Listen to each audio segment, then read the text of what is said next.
Good morning.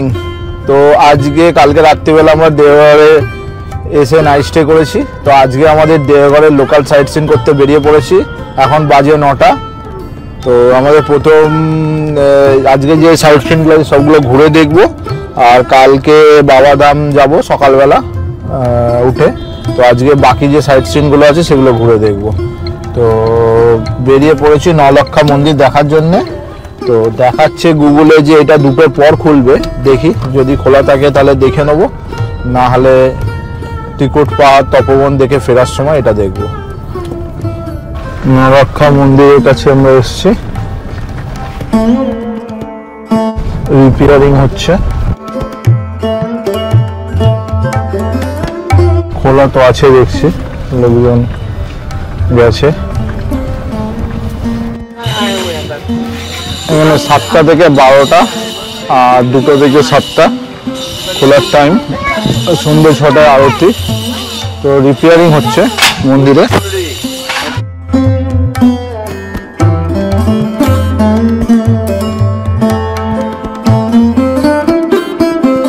কড়া, বিভিন্ন ধরনের কড়া বসেছে, বিক্রি হচ্ছে ইউটেন্সিলস।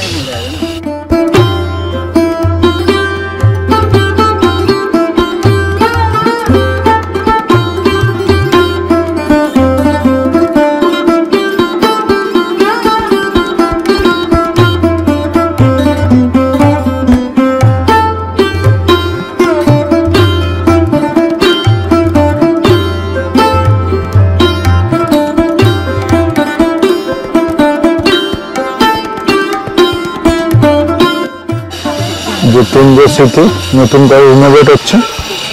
আজ আমাদের দেওঘরে প্রথম দর্শনীয় স্থান নলক্ষা মন্দির। হোটেল সত্যম প্যালেস থেকে দূরত্ব 2.4 কিলোমিটার।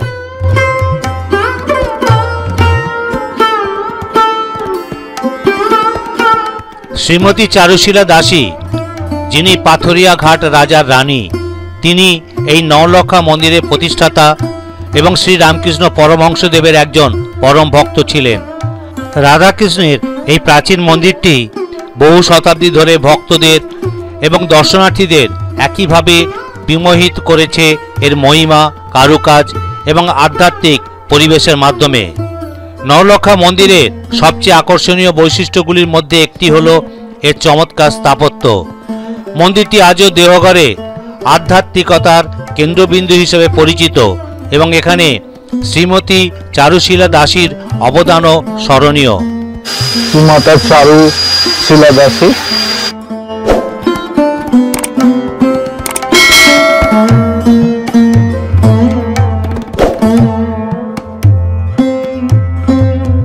উনি এই মন্দিরটা বানিয়েছিলেন তখনকার দিনে 9 লাখ টাকা খরচা করে। তো এই জন্য এই মন্দিরের নাম নলক্ষা মন্দির। আগে এইটা দিয়ে এন্ট্রি ছিল ফর্ম দিয়ে, এখন সেটা বন্ধ করে ওই পাশে পেছন দিক দিয়ে এন্ট্রি করাচ্ছে।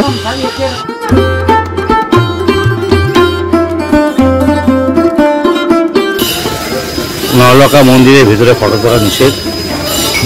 এই হচ্ছে গেট, এখান দিয়ে ঢুকে সোজা এসে একদম ওই ধারে গিয়ে ডান দিক দিয়ে এসে মন্দিরের ভিতরে ঢুকতে হয়। এই মন্দিরের কাজ এখনো হচ্ছে।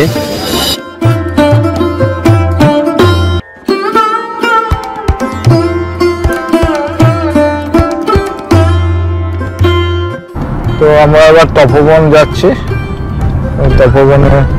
তপবন মোড় এটা।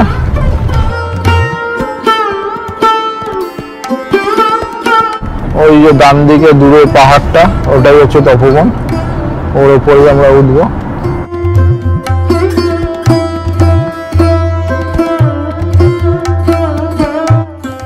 তো ওই ওপরে মন্দির, আর ওই ওপরের দিকে যাওয়া যায়। আর এটা হচ্ছে পার্কিং এরিয়া, 50 টাকা করে পার্কিং। এখানে কিছু দোকানপাটও আছে।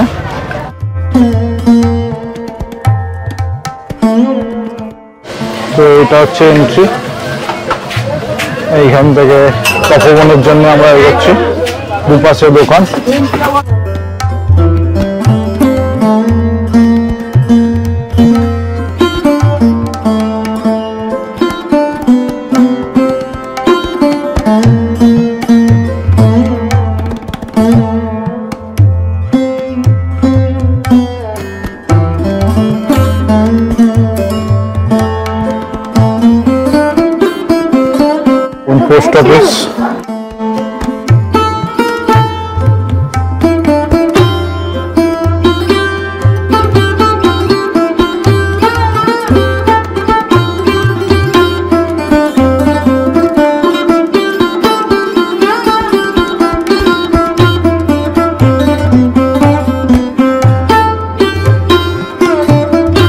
আমাদের দ্বিতীয় দর্শনীয় স্থান তপবন।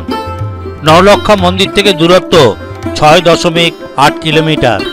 তপবন তপনাথ মহাদেব এবং হনুমান মন্দিরের জন্য বিশেষভাবে পরিচিত।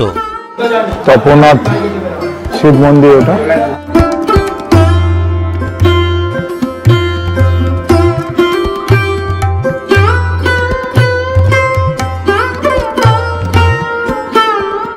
এটাই তপবন আদি মন্দির। এখানে রাবণকে ঠিক দর্শন দিয়েছে, হাতে পাচ্ছে টাকা।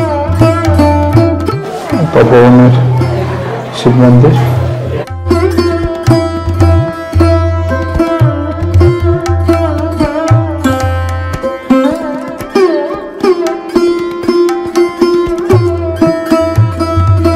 দেওঘরে তপবন একটি শান্তিপূর্ণ এবং আধ্যাত্মিক স্থান। তপবন শব্দটির অর্থ হলো একটি বন বা স্থান যা তপস্যা বা আধ্যাত্মিক সাধনার জন্য বিখ্যাত। অতীতে অনেক সাধু সন্তরা তপস্যার জন্য এখানে আসতেন। তপবন পাহাড়ে ছোট বড় অনেক গুহা আছে। অধিকাংশ মানুষ বিশ্বাস করেন যে ঋষি বাল্মীকি এখানে তপস্যার জন্য এসেছিলেন।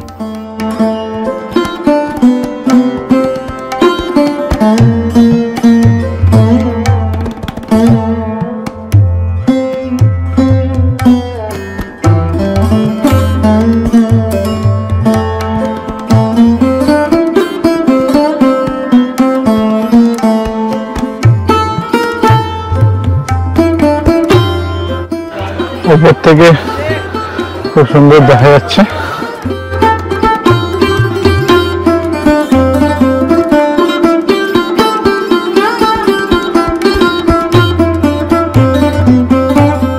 এটা একটা আশ্রম উপরে।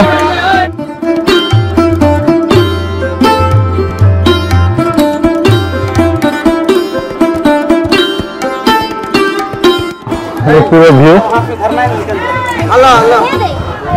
উপর থেকে।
এটাই টপ ভিউ পয়েন্ট।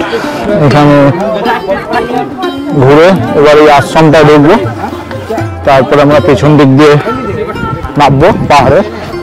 জঙ্গলের মধ্যে দিয়ে একটু রাস্তা আছে।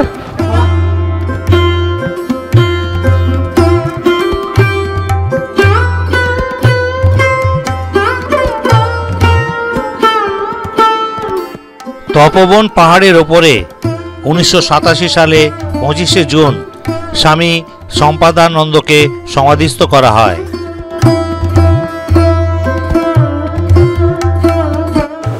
নিচে গুফা নামছি।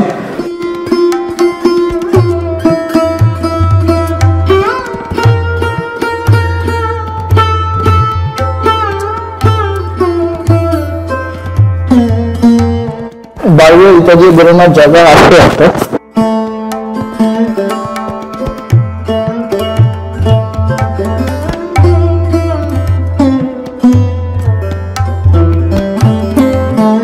যা এই ভগবানের চরণ এটা দর্শন করতে হলে তো কষ্ট করে নামছে সেই চরণ ধরে প্রণাম করবে, মাথা টেকাবে আর তিলেবে এই মানে কামনা জায়গা চরণটা তিলে। হ্যাঁ না আমি কি নাম দাদা? হ্যাঁ হ্যাঁ কি নাম?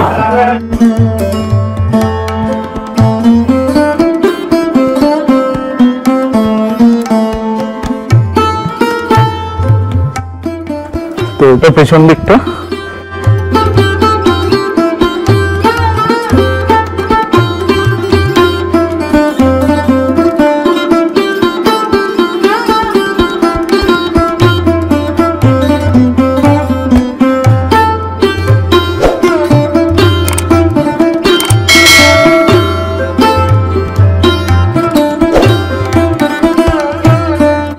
আগে ওই জঙ্গলের মধ্যে দিয়ে রাস্তা ছিল, এখন এইখান দিয়ে করে দিয়েছে ঘুরিয়ে।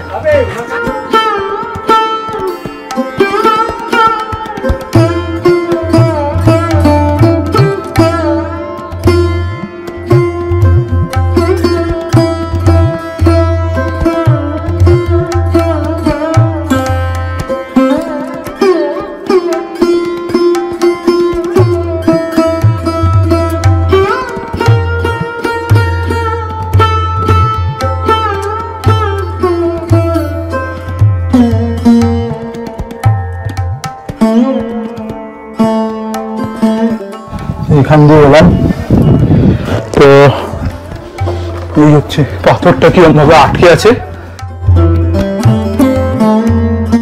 দুটো পাথর মাঝখানে, এই বড় পাথর।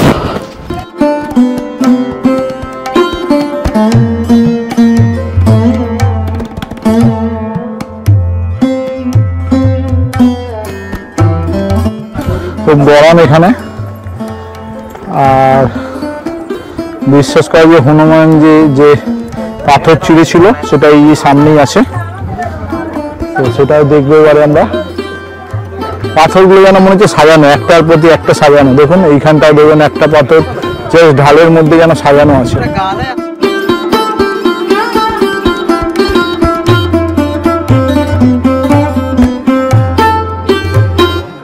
তো আমরা এখান দিয়ে যাবো, এই যে পাহাড়টা, চেরা পাহাড়টা মধ্যে দিয়ে বুকের মধ্যে।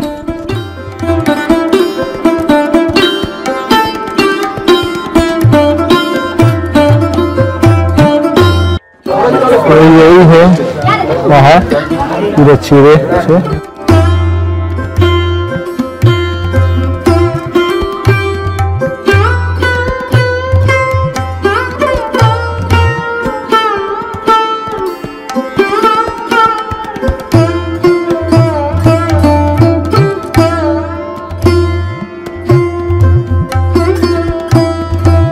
তো আমরা ফাইনালি নেমে পড়লাম।